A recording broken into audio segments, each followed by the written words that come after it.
Hi, everyone. Welcome to Outgrow's Marketer of the Month. I'm your host, Dr. Saksham Sharda. I'm the creative director at outgrow.co. And for this month, we're going to interview Nick Primola, EVP and Head of Industry Leadership and CMO Practice at the Association of National Advertisers. Thanks for joining us, Nick. My pleasure. Thanks for having me. So, before we continue with the podcast, I have a special message from our sponsors, microinfluence.co. Are you overwhelmed with being an influencer? Are you running out of ideas for content? Choose from Microinfluence's 1,000 plus interactive templates to boost your influence and stand out from the pack. Easily understand your followers, automate your engagement, and categorize your audience. Check out microinfluence.co now. So, Nick, we're going to start with a rapid fire round just to break the ice. You will All get right. 3 passes. In case you don't want to answer the question, you can just say pass. But try to keep your answers to one word or one sentence only, okay? All right. I hope I win a new car after this. All right, so the first question is, how long does it take you to get ready in the mornings? Oh, geez. 15 minutes tops. Okay. Most embarrassing moment of your life? My life. Oh, I want to come back to that. I Pass. gotta have So a. then, There, okay, there, how there, many there are hours just of too many. Okay, how many hours of sleep can you survive on? 4. Okay, fill in the blank. An upcoming marketing trend is blank. Authenticity. Okay, the city in which the best kiss of your life happened. New York City. Pick one, Mark Zuckerberg or Jack Dorsey. Gotta go Dorsey.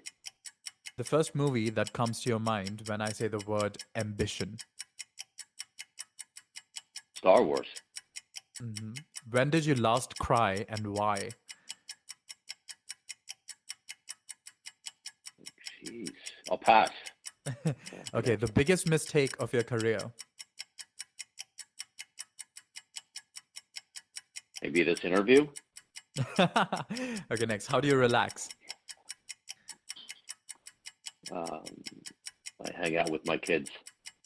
Okay, how many cups of coffee do you drink per day? Around 2. A habit of yours that you hate. Oh, jeez. That'll be a I'll pass. pass Okay. on that. The most valuable skill you've learned in life. Ask for what you want. And the last question, your favorite Netflix show.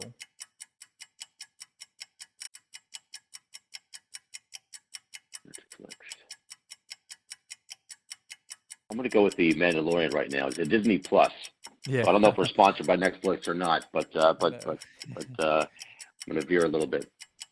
Okay, Alright, sorry so about that. that was the end of the rapid fire round, and you scored 7 and 10, which is actually pretty good. You do not win a car, Ah, but we'll see come what we on. can get to. How about a scooter? It could be used. Electric scooter, maybe. There, Okay, there you go. Yeah, the price of a car. fair. All right, so let's go on to the bigger questions. What is Global Mhm. CMO Growth Council all about? How do you help your members with your services? So I'm going to just kind of state that the Global CMO Growth Council, in my opinion, and I've researched this a lot, is the most unique group of leaders that exist in any industry in the world today. It is truly global. It's a partnership between the ANA, which is us, primarily in the U.S., but we have global corporations as part of our membership, and we team up with our partners at Cannes Lion for more of an international representation of brands and marketers. And what these guys do is get together and identify the problems or opportunities that brands face and their consumers, and because no one else really in the world is addressing them in a way that's creating the change that we need. These guys got together a couple of years ago and said, it's up to us. Let's do it. And so they are a group of top brands from around the world I would say, representing anywhere between 70 and 80% of the global advertising spend at any one time. And together they are creating the change that our industry needs. Fan, are they meeting on what basis? Like, are they meeting regularly, once a year? Like, how often do they meet, or is it just virtual? It's been around for a little over 3 years now. So before, everything happened, we were meeting in person and virtually, but, when we can, we try to get together in person as often as we could. But realistically, these guys are all super busy. They are leaders of their brands, all CMOs and growth officers of their respective brands. And so I would say it's around a monthly basis. And my team here basically convenes these guys and sort of gets out of the way, and we facilitate their discussion. And I think of them as like we're the movers who come, and they're like the homeowners who kind of point and say, this is what we need done. They identify the problems and the opportunities that we need to address. And then we, as in our resources through the association, go and assemble the necessary resources or experts that need to come into play to achieve the ambitious outcomes that these guys set forward. So, which major companies are shaping the future of marketing right now, and how has the role of brands itself changed in 2021? Oh, geez. Well, I think COVID has shaped the future of business and therefore the future of marketing, right? And I guess when I say COVID, I really mean the entire year of 2020, between the social, racial crisis, the pandemic, and economic uncertainty, and everything that's happened that's caused business to transform, and new innovative experiences, complicated consumer experiences have shaped the future of marketing. Because without an understanding first of the role of business and the role of society in that business, and creating value for people, you can't really understand where marketing is going. And so I think we're a part of that, as in the industry and the future of the industry. But it's really about the future of business, and therefore the future, goes the future of marketing. So, which key customers and human-centric marketing strategies do you think one should focus on during these COVID times? I'll say it's a pretty easy answer when I look back. And when you say COVID times, it's whatever you did last April through June, do more of that. Because if anyone is still standing, as in brands still standing, and those who have not just survived but thrived throughout the year, did whatever they did was right. And so let's do more of that. And what we do, Section, is look at that as there's no longer any more B2B or B2C or B2, as in TO, B2 anything or anyone.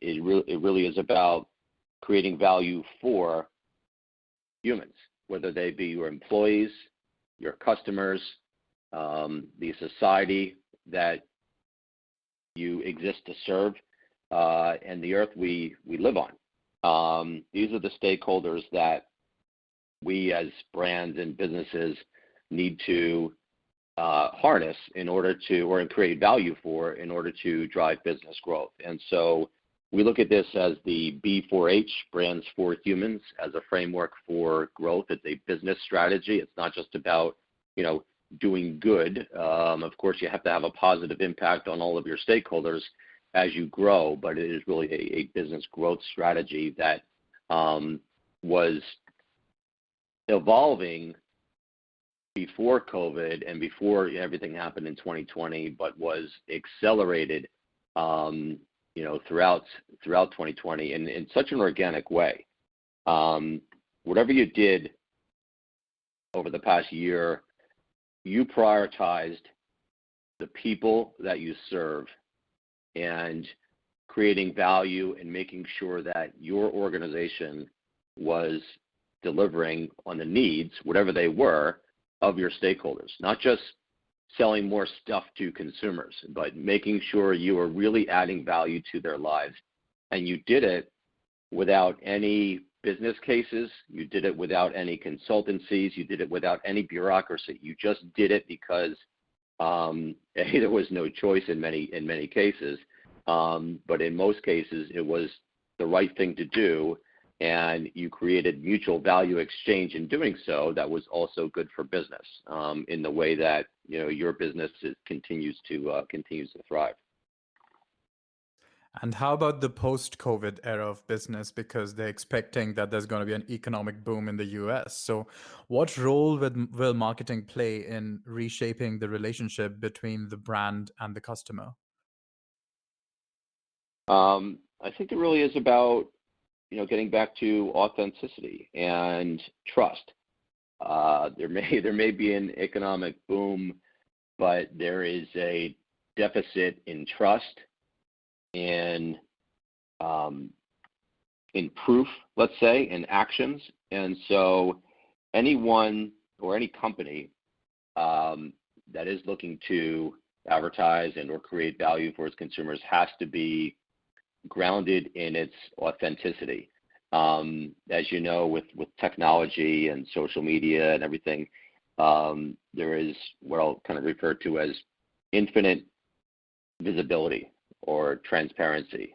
And that is about, your company and your brand really having no choice but to stand up and back its message, its communications, its advertising. It's way beyond advertising and getting into the actions that your company takes, the purpose that your brands stand for, that you want your consumers to align with. And when you think about the infinite visibility and or transparency, consumers and just people in general have access to more or less in many ways everything that you are doing, not just saying, but everything that you are doing, down to the individual in your company, down to the service person in Nebraska or the delivery person, or anyone in between. And not just what they're doing or saying today, but what they've ever done. You see some of these companies getting called out for what they've done for during World War II and who they backed, and who they sponsor and what types of information they are associated with. And that works two ways. So also, you as a consumer are also, maybe a little bit more accountable for, how you interact with that brand, because brands may not exactly want you as part of their, or an association with you as part of their consumer base, depending on your actions in society, as we've seen with, so many videos on social media being shared. And so it really comes down to, just who you are as a company and how you can stand for what your purpose is, and making sure that you back up your messaging and your advertising or communications with your actions. And how exactly has advertising accommodated this increased consciousness? The one you're mentioning about how consumers are extremely conscious of the brand image they associate themselves with. How's advertising dealing with that? Well, I mean, this goes way beyond just the old times. I don't want to date myself, but here it goes. About looking cool in a pair of Jordache jeans, right? Or like an old Coca-Cola jingle. This is about really identifying yourself with the brand at its core. Whether or not you're consciously doing that, you are associating yourself with that organization, not just the brand of soda or fast food that you're eating. And so trust there is premium, and proof of that purpose is also really priceless here. You can't make that up. You can't fabricate that through an ad, no matter how good and insightful it is. It really has to be rooted in who you are as an organization. So that I think is really where brands that are being successful in a consistent way are making a difference. I'll give the example, and this is a common example, but I think the lesson learned here is way more valuable than just the example, and the way this company has transformed itself internally as a result of this is also admirable, which is the State Street financial institution. If you recall the Fearless Girl campaign from a few years ago now. Mm-hmm. Yeah. So that won all the awards, and rightly so. It was an incredibly inspiring campaign about empowering women and girls. And however, when they were called out on it, and you look at their website and their executive team, it was middle-aged white men. And so they got called out on that. They responded in kind, and they made real transformations within their organization. And so that wasn't a lesson that was that was wasted. That was a lesson that the industry took to heart, which is you can talk and have the right messaging and have that connection with your consumers, but unless that is backed up down to the core and to the fabric of the organization, you're going to be called out on it, and rightly so. And they've transformed, and other companies have kind of seen that and really stepped up. So advertising, to me, advertising and to most of the CMOs who are part of the Growth Council, it is an enterprise-wide responsibility. Marketing and the CMO are sort of the orchestrators of that within the organization, but it has to be it involves the consumer experience, which spans throughout the organization, throughout the entire enterprise, and therefore marketing becomes that team sport, that enterprise-wide responsibility. I've heard it also said marketing is simply too important to be left to just the marketers, and so it really has to be that elevated responsibility that we can't take for granted. So how exactly would marketing play a role in, on the one hand, driving business growth, and on the other hand, doing societal good? If you think about the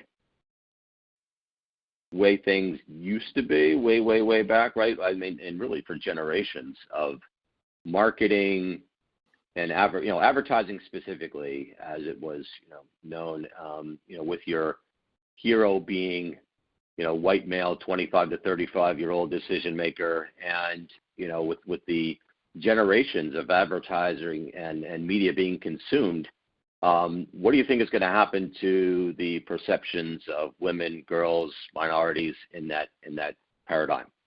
And I think around a decade ago, but really over the last several years, the industry itself as a whole, from top to bottom, end to end, has really turned itself around and has addressed the role of, or the elimination of, unconscious bias or conscious bias within its advertising, so that we have real representation, so that we have accurate portrayals of women, girls, and all people and societies through our advertising in a way that drives business. Doing so is going to make you more relevant to more people, which means more business, more creating value for more people, and therefore driving more business growth. Now, we've got a long way to go. I mean, just in several areas, in the areas of trust and privacy that continue to transform and evolve at an impossibly complicated scale and pace. Just keeping up with that is, I think, the responsibility of us, the responsibility of individual heads of marketing. But we've got the mechanisms, the resources in place to help us do that, and it's an ongoing effort. We're not where we need to be, but we've accelerated the pace and our effectiveness of getting there for certain. And so, the bottom line, that's at an industry level. I think the brands who are doing that well are simply, embracing that and are taking that seriously, are holding themselves accountable, and with real metrics that are business metrics, not just nice things to do kind of metrics, and they're making a real difference. And so how about your own experience? What are your key experiences from your time at Ogilvy and Citizens Financial Group? Well, I think I have a couple of, I don't know if they're called lessons learned, but things that I've sort of taken with me throughout my travels between New York City and Boston, and then when Citizens was part of the Royal Bank of Scotland, traveled there a ton. And I think the common thing between the experiences at Ogilvy and Citizens Bank is, one, first and foremost, working with great people makes all the difference in the world in terms of, what you can and will get done as an organization. And any company that fosters that sort of collegial and collaborative way of working is can do nothing but be successful. But I think both of those companies were rather large companies, and what I found to be most productive are two areas. One, when you have a company that is internally aligned around its purpose, meaning, at Citizens Financial Corporation, for example, everyone from the tellers to the service areas to the risk and legal and sales and everything in between were aligned around purpose. And before the company's purpose, and before we actually got that alignment, it was bureaucratic. It was layers of approvals. It was process driven. It was siloed and so forth. And when you really align around the purpose of your organization, those silos and those walls sort of fall down and things just happen naturally. And you sort of let go of the, this is my responsibility and that's your responsibility, and you just kind of get it done because that's why you guys are in business, and that's, the right thing to do as aligned with that business. And then, so that's one. I think it's purpose really equals permission, and for you to just be more productive. And then the other part of it, which is what I learned again with a ruthless monthly and quarterly business reviews by finance, is what gets measured gets done, and really in this case, what gets measured gets funded more.